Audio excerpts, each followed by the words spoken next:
Hi అండి. నమస్తే. నేను మీ Vaishnavi. Welcome back to foodies light. ఈరోజు రెసిపీ వచ్చేసి ఉల్లివడని ఎలా ప్రిపేర్ చేసుకోవాలో చూపించబోతున్నాను. సాయంత్రం పూట చల్లటి వెదర్‌లో వేడివేడిగా ఏదైనా తినాలనిపిస్తే ఇలా ఈజీగా అయిపోయే ఉల్లివడని ప్రిపేర్ చేసుకోండి. చాలా టేస్టీగా ఉంటుంది. సో లేట్ చేయకుండా క్విక్‌గా ఎలా చేసుకోవాలో చూసేద్దాం. ఫస్ట్ 3 పెద్ద ఆనియన్స్‌ని తీసుకొని వీటిపైన ఉన్న తొక్కుని శుభ్రంగా తీసేసి వాష్ చేసేసుకొని ఒక నైఫ్ తీసుకొని సన్నటి పొడవాటి స్లైసెస్‌గా కట్ చేసేసుకొని ఒక పెద్ద మిక్సింగ్ బౌల్‌లో వేసేసుకోండి. మనం కట్ చేసుకున్న ఆనియన్స్‌లో పెద్ద పెద్ద పీసెస్ ఉంటాయి కదా, వాటిని చేతితో నలుపుతూ ఇలా లేయర్స్‌ని మొత్తం సపరేట్ చేసేసుకోండి. ఇలా కొద్దిసేపు చేసుకున్న తర్వాత ఈ ఆనియన్ పీసెస్‌లో నుంచి పూర్తిగా సపరేట్ అయిపోతాయి అన్నమాట. ఇలా సన్నగా అయిపోతాయి మొత్తం. ఇప్పుడు ఇందులో 1 ఇంచు అల్లంని తీసుకొని నీట్‌గా క్లీన్ చేసేసుకొని సన్నటి ముక్కలుగా కట్ చేసుకొని వేసుకోండి. కారానికి తగినట్లుగా 4-5 పచ్చిమిర్చిని వేసుకోండి.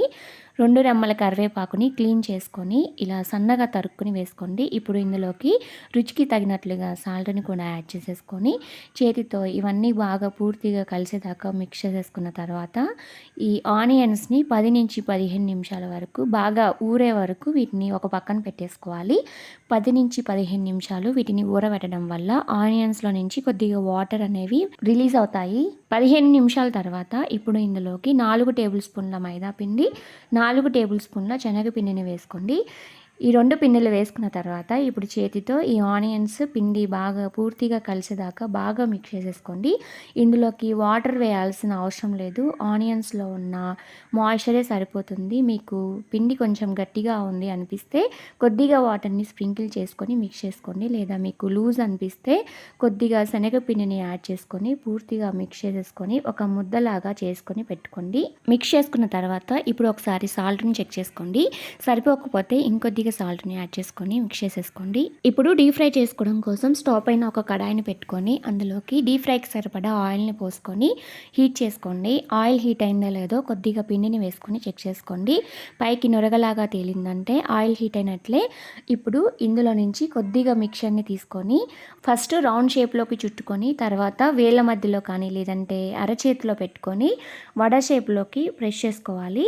ఇలా చేసుకున్న తర్వాత ఇప్పుడు ఆయిల్లో వేసుకొని ఫ్రై చేసుకోవాలండి. ఇలానే పిండి మొత్తం అయిపోయే వరకు వడ షేప్లోకి చేసుకొని ఆయిల్కి సరిపడా వేసుకొని ఫ్రై చేసుకోండి. ఇప్పుడు ఒక జల్లిగంట తీసుకొని ఈ ఉల్లి వడలు ఒక సైడ్ కాలిన తర్వాత ఇంకో సైడ్కి ఫ్లిప్ చేసుకొని అటు సైడ్ కూడా గోల్డెన్ బ్రౌన్ కలర్లోకి చేంజ్ అయ్యే వరకు వీటిని ఫ్రై చేసుకోవాలి. వీటిని మీడియం ఫ్లేమ్లోనే పెట్టుకొని ఫ్రై చేసుకోండి.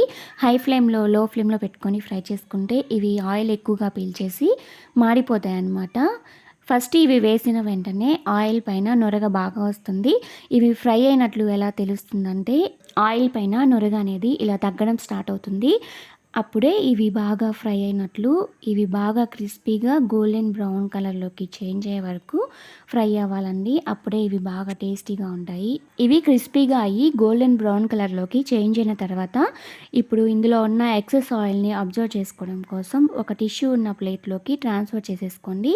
ఇవి చాలా టేస్టీగా ఉంటాయండి. చేసుకోవడం కూడా చాలా సింపుల్ ప్రాసెస్ కదా. ఈ రెసిపీ మీకు నచ్చినట్లయితే తప్పకుండా ఒక లైక్ చేయండి. మీ ఫ్రెండ్స్కి, రిలేటివ్స్కి, ఇంకా మీకు తెలిసిన వాళ్ళందరికీ ఈ వీడియోని షేర్ చేయండి. మీరు కూడా డెఫినెట్గా ట్రై చేసి మీకు ఎలా వచ్చిందో నాకు కామెంట్ చేయండి. మరెన్నో మంచి ఇంట్రెస్టింగ్ రెసిపీస్ కోసం ఫుడీస్ ఇలా ఛానల్ని షేర్ చేసి సబ్స్క్రైబ్ చేసేసుకోండి.